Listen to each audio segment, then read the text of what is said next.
गांव का चौक जाग उठता है।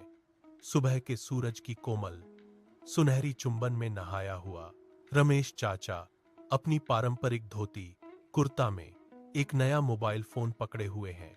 उनके चेहरे पर घबराहट छाई हुई है।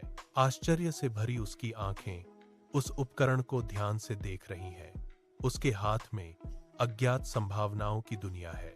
वह फोन को इधर उधर पलटता है। उसकी चिकनी सतह उसके झुर्रीदार हाथों के बिल्कुल विपरीत है। एक नया रहस्य। उसकी आंखों में उत्सुकता की एक झलक दिखाई देती है। एक पुरानी आत्मा भविष्य का सामना झिझक भरी, आशावादी जिज्ञासा के साथ कर रही है। अपने धूप से सराबोर आंगन में रमेश चाचा एक खटिया पर बैठे अपने फोन में तल्लीन है। पास में एक शांत बैल बंधा हुआ है। उनका अनुभवी चेहरा जिज्ञासा दिखाता है, क्योंकि वह एक वीडियो देख रहे हैं। स्क्रीन की चमक उनकी आंखों में झलक रही है। रमेश चाचा के दिमाग में एक अचानक विचार कौंधा। उनके चेहरे पर एक नया संकल्प जगमगा उठा। वह बैल के पास जाता है, धीरे से उसके सिर को सहलाता है। आदमी और जानवर के बीच एक बंधन बनता है। रमेश चाचा अपने फोन को उठाते हैं, एक दृढ़ मुस्कान के साथ उसे झुकाते हैं। अपने मवेशी साथी के साथ सेल्फी लेने के लिए तैयार हैं। मुझे भी एक सेल्फी लेनी चाहिए। चिलचिलाती धूप में रमेश चाचा, जिनका चेहरा झुर्रियों से भरा था, धूल भरे खेत में एक राजसी बैल के बगल में गर्व से खड़े हैं। वह एक साधारण मोबाइल फोन पकड़े हुए है, एक सेल्फी लेने की तैयारी कर रहा है, जो एक पारंपरिक सेटिंग में आधुनिक गौरव का क्षण है। जैसे ही उसकी उंगली रुकती है, बैल अचानक अपना शक्तिशाली सिर हिलाता है। एक जोरदार अप्रत्याशित झटका। रमेश चाचा आश्चर्य से चिल्लाता है, अपना संतुलन खो देता है और धूल के गुबार में पीछे की ओर लुढ़क जाता है।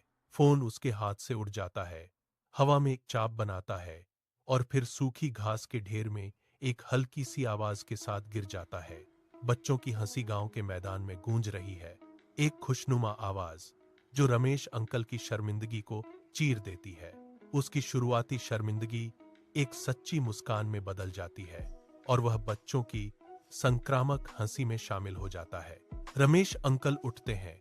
उनकी आंखों में शरारत भरी चमक होती है और वह भूसे के गट्ठर से अपना मोबाइल निकालते हैं। वह बच्चों की ओर देखता है। उसके होंठों पर एक गर्म पिता जैसी मुस्कान छा जाती है। वह एक मुस्कान के साथ घोषित करता है, लगता है बैल को भी सेल्फी पसंद नहीं है।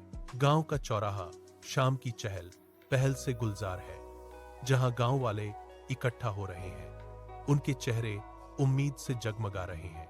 रमेश अंकल के हालिया सेल्फी कारनामे पर साझा की गई हंसी, खुशी की एक चंचल गूंज भीड़ में फुसफुसाहट और खिलखिलाहट के रूप में गूंज रही है।